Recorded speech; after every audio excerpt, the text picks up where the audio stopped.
জানি না এটাই আমার চ্যানেলের শেষ রিভিউ হবে কিনা, কারণ এই সিনেমার মেকার্সরা বলেছে, রীতিমতো বলতে পারেন হুমকি দিয়েছে, যে এটা যেহেতু একটা ধার্মিক সিনেমা, এটাকে নিয়ে কোনো রকম নেগেটিভিটি, কোনো রকম নেগেটিভ রিভিউ ছড়ানো যাবে না।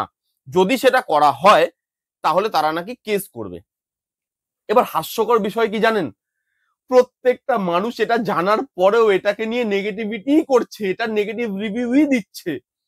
মানুষ বলছে এটা দেখার পর, এই সিনেমাটা দেখার পর, যে ভাই তুমি আমার সাথে যা ইচ্ছা করে নাও, তবুও আমি এই সিনেমাটার পজিটিভ রিভিউ দিতে পারবো না। এই সিনেমাটা এতটাই বাজে হয়েছে, এটাকে নেগেটিভ রিভিউই দিতে হবে, এবং প্রত্যেকে তাই করছে। ধর্মের ভয় দেখিয়ে সিনেমা হিট করানো যায় না। এই জিনিসটা দর্শক যে মেকার্সদেরকে চোখে আঙুল দিয়ে বুঝিয়ে দিয়েছে, সেটা একদম ঠিক করেছে। কাকে কাকে আপনি ভয় দেখাবেন? সমস্ত রিভিউয়াররা নেগেটিভ রিভিউ দিয়েছে। আইএমডিবি তে 4 রেটিং এই সিনেমাটার। কাকে কাকে ভয় দেখাবেন? কার কার নামে কেস করবেন? আমি তো রিভিউ দিচ্ছি আমার মতো, যেটা আমার মনে হয়েছে সেটা আমি বলবো এখন এই ভিডিওতে। এরপর জানি না আমার সাথে কি হবে। যাই হোক, কানাপ্পা বলে সিনেমাটা নিয়ে এতক্ষণ কথা বলছিলাম। এবার এই কানাপ্পা সিনেমাটার গল্প কি? এটা একটা পৌরাণিক গল্প।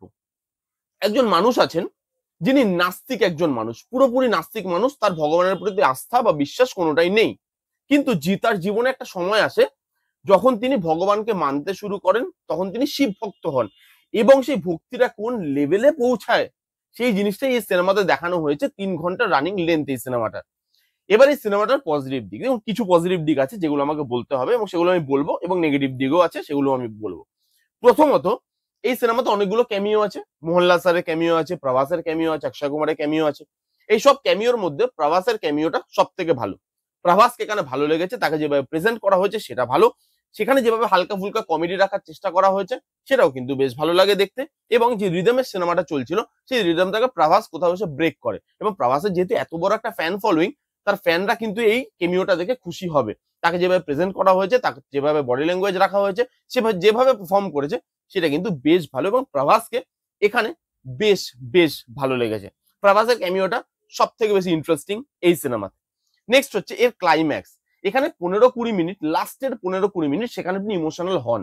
সেখানে কিন্তু গল্পটা বেশ ভালো একটা আকার নেয়, মানে যেখান থেকে ওই শিব ভক্ত হবেন উনি, এবং তারপরে সেই ভক্তিটা যেই লেভেলে যাবে, সেই জায়গাটা বেশ ভালো। নাস্তিক থেকে ভক্ত হওয়া, এবং ভক্তের যে মানে ভক্তির লেভেল, সেই লেভেলটা জায়গায় গিয়ে পৌঁছাচ্ছে, সেই জায়গাটা দেখতে কিন্তু বেশ ইন্টারেস্টিং লাগে।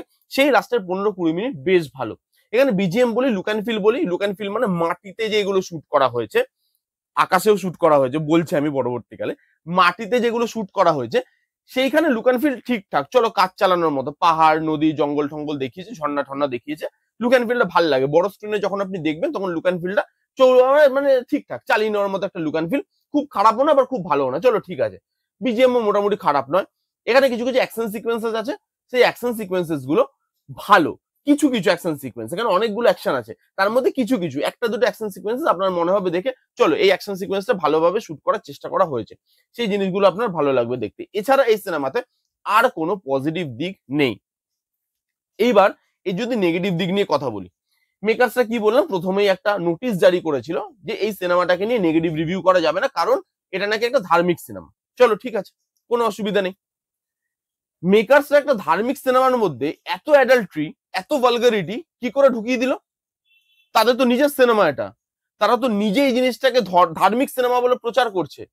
এখানে যে লাভ স্টোরিটা দেখানো হয়েছে, সেই লাভ স্টোরিটার মধ্যে কি করে এত ভালগারিটি ঢোকানো হলো? তারপরেও ধার্মিক সিনেমা হওয়ার পরেও, ভগবানের সিনেমা হওয়ার পরেও এখানে আননেসেসারি ভালগারিটি। এখানে যে লাভ স্টোরিটা দেখানো হয়েছে সেটা এমন আপনার লাগবে দেখতে যে ভাই এটা কি হচ্ছে।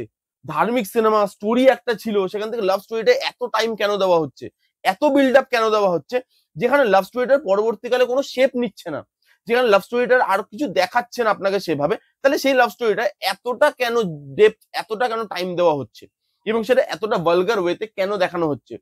ফ্যান ক্যাটার করার জন্য? এই একটা গেল নেগেটিভ দিক। তারপর আরেকটা নেগেটিভ দিক আছে, এখানে অক্ষয় কুমার শিব ঠাকুরের রোলে অক্ষয় কুমারকে জাস্ট মানায়নি। তার পারফরমেন্স ঠিকঠাক, পারফরমেন্স দিয়ে বার করার চেষ্টা করেছে, কিন্তু আগে তো একটা মানুষকে দেখছেন আপনি, তারপরে আপনি পারফরমেন্সটা নিচ্ছেন। এবার এখানে যে মানুষটাকে দেখছেন আপনি, দেখেই তো ভালো লাগছে না, ট্রেলার লেভেল থেকেই ভালো লাগছে না, কিরকম ফেক লাগছে, সেই জিনিসটা একদম ভালো লাগেনি। অক্ষয় কুমারকে অ্যাজ শিব ঠাকুর আমার একদম মানায়নি, এবং সেই জিনিসটা আমার কাছে অন্য কোনো অ্যাক্টরের করা উচিত ছিল। অক্ষয় কুমারের বডি বলুন, ফিজিক বলুন, তার যেরকম যে কথাবার্তা, তার হাঁটা চলা, সেটা শিব ঠাকুরের সঙ্গে ওই জিনিসটার সঙ্গে না যায় না। আমার ভালো লাগে না অক্ষয় কুমারের পারফরমেন্স, মানে পারফরমেন্স তবুও চলুন, অক্ষয় কুমার যেহেতু ভালো একটা, একটা দুটো জায়গায় আপনার পারফরমেন্সটা আপনার দেখতে ভালো লাগতে পারে, কিন্তু তার লুক অ্যান্ড ফিল, তাকে যেভাবে সাজানো হয়েছে মেকআপ থেকে শুরু করে, সেই জিনিসগুলো ভালো নয়। এখানে শিব ঠাকুরের যে জায়গা কৈলাস পর্বত, ওই জায়গাটাকে যেভাবে দেখানো হয়েছে সেই জায়গাটা ভালো দেখানো হয়নি, মানে ভিএফএক্স এর কাজ খুব খারাপ। এখানে অনেক জায়গায় অনেক অ্যাকশন সিকোয়েন্স আছে যেগুলো ভিএফএক্স দিয়ে এটাকে আপগ্রেড করার চেষ্টা করা হয়েছে, যেটা দেখতে ফেক লাগে। কোনো জায়গায় আপনার মনে হয় না এটা আপনি একটা ভালো অ্যাকশন সিকোয়েন্স দেখছেন, 2025-এ দাঁড়িয়ে দেখছেন, এত বড় বাজেটের একটা সিনেমা দেখছেন, সিরিয়ালের মতো ফিল হয় ওগুলো। এবং আপনার মনে হয় যে আগে যখন টিভিতে রামায়ণ মহাভারত দেখতেন তখন যেরকম লুক অ্যান্ড ফিল লাগতো অ্যাকশনের, এখানেও অনেক অ্যাকশন, মানে ম্যাক্সিমাম অ্যাকশন সেরকমই, একটা দুটো অ্যাকশন ভালো, বাট ম্যাক্সিমাম অ্যাকশন ওরকমই লাগছে। ভিএফএক্স এর কাজ, গ্রিন স্ক্রিনের কাজ বোঝা যাচ্ছে লিটারালি, সেই জায়গাগুলো ভালো লাগেনি। এবং এখানে যে স্টোরিটা বলছে, সেই স্টোরিটা লাস্টের 15 মিনিট যেভাবে বলে সেটা খুব ভালো, কিন্তু পুরো সিনেমাতে বাকি স্টোরি টেলিংটা কোথায় গেল? বাকি স্টোরিটা এভাবে বলা কেন? সেখানে একবার প্রেম ঢুকে যাচ্ছে, একবার ফ্যামিলি অ্যাঙ্গেল ঢুকে যাচ্ছে, সেই জিনিসগুলো এতভাবে এত জিনিসপত্র দিয়ে কেন এটাকে রসালো ফসালো করে তৈরি করা হয়েছে কেন? এখানে বাকি স্টোরি টেলিংটা আরো ছোট করে, আরো ক্রিস্প করে মেন প্লটটার উপরে যদি ফোকাস করতে, তাহলে তো বেশি ভালো হতো। যেটা তুমি লাস্টের 15 মিনিটে তাড়াহুড়ো করে দেখিয়েছো, সেইটাই যদি আরো আগে থেকে দেখানো হতো, সেকেন্ড হাফের পর থেকে যদি সেই জিনিসটাতে ঢুকে যাওয়া হতো, সেখানে যদি আরো টাইম দেওয়া হতো, মানুষ ইমোশনালি আরো গ্র্যাব হতে পারতো, সেখানে আরো বেশি ইনভেস্টেড হতে পারতো মানুষ, সেখানে গল্পটাকে আরো বেশি উপভোগ করতে পারতো, যেহেতু সেটাই মেন গল্প, কোর গল্প সেটাই, সেই জিনিসটাকে আপনি দেখাতে পারতেন। ফার্স্ট হাফটা আপনি দেখালেন যে তিনি নাস্তিক ছিলেন, তারপরে তিনি, মানে তার ব্যাক স্টোরি, তিনি আগের জন্মে কি ছিলেন, তারপরে ওখানে যে যুদ্ধ টুদ্ধ হচ্ছে সেগুলো আপনি সব ফার্স্ট হাফে ক্লিয়ার করলেন। এরপর আপনি সেকেন্ড হাফে আস্তে আস্তে আস্তে করে জিনিসটাকে বিল্ড আপ করলেন, যে নাস্তিক থেকে তিনি আস্তিক হচ্ছেন, এবং তারপরে সে ভক্তির লেভেলটা উপরে উঠছে। সেইভাবে খুব সিম্পল রেখে জিনিসটাকে আরো ভালো লুক অ্যান্ড ফিল করে, আরো ভালো সাউন্ড ডিজাইনের কাজ করে, আরো ভালো মেকআপের কাজ করে, সেই জিনিসগুলো করলে আমার মনে হয় বেশি ভালো হতো। এরা এখানে মন দিয়েছে কিসে জানেন? ভয় দেখানোতে, ভালগারিটিতে, কেমিওতে, এইসব জিনিসে তারা বেশি মন দিয়ে ফেলেছে রাদার দেন স্টোরি টেলিং। এই জন্য সিনেমাটার আজকে এই অবস্থা, ভয় দেখিয়েও লোককে দিয়ে পজিটিভ রিভিউ পাওয়া যাচ্ছে না। এই ছিল কানাপ্পা বলে সিনেমাটার রিভিউ। কারা কারা দেখেছেন কমেন্ট করে জানান, যারা যারা দেখেননি আপনাদের ব্যাপার, আপনাদের ইচ্ছে, আপনাদের সময়, আপনাদের টাকা, যান গিয়ে দেখে ফেলুন। কেমন লাগলো রিভিউটা জানাতে ভুলবেন না। ভালো লাগলে please give it a Thums up, like করবেন, কমেন্ট করবেন, শেয়ার করবেন, চ্যানেলটাকে মাস্ট মাস্ট সাবস্ক্রাইব করবেন। দেখা হচ্ছে নেক্সট কোনো ভিডিওতে, ততক্ষণ bye bye, take care and be safe.